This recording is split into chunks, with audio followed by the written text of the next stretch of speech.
Natatandaan niyo pa ba ang misteryosong tinig sa likod ng Hello Garci scandal ng dating Pangulong Gloria Macapagal Arroyo?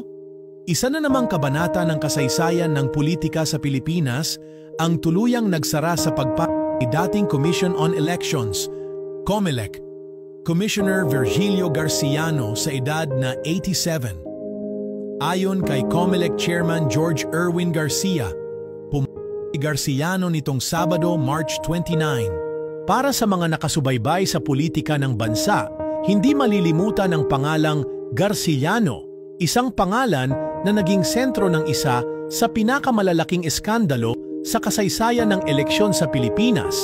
Si Virgilio Garciano o mas kilala bilang Garci ay isang veteranong opisyal ng COMELEC na nagsilbi bilang commissioner noong panahon ng administrasyon ni dating Pangulong Gloria Macapagal Arroyo. Sa kanyang mahabang panunungkulan sa ahensya, isa siya sa mga nangasiwa sa iba't ibang halalan sa bansa. Ngunit ang kanyang pangalan ay tuluyang lumutang sa gitna ng kontrobersya nang lumabas ang tinaguriang Hello Garci scandal noong 2005. Ang Hello Garci scandal ay isang eskandalong yumanig sa gobyerno ni Arroyo matapos kumalat ang mga wiretapped recordings na di umano'y naglalaman ng usapan sa pagitan ni Garciano at ng Pangulo.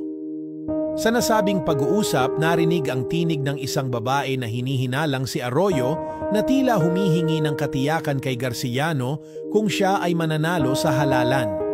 Ang insidenteng ito ang nagdulot ng matinding dagok sa kredibilidad ng eleksyon sa Pilipinas, nagbunsod ng malawakang kilos protesta, at nagbunga ng panawagan para sa pagbibitiw ng Pangulo. Ngunit sa kabila ng lahat ng batikos at akusasyon, nanatiling tikom ang bibig ni Garciano sa maraming bagay. Matapos ang kontrobersya, halos naglaho siya sa mata ng publiko. Iniwan ang magulong mundo ng politika at namuhay ng tahimik sa mga huling taon ng kanyang buhay.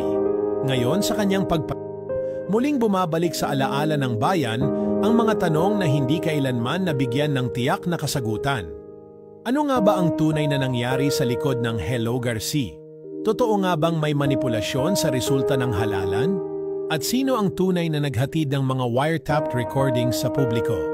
Sa kabila ng lahat, hindi maikakaila na naging bahagi ng kasaysayan ng bansa si Virgilio Garciano.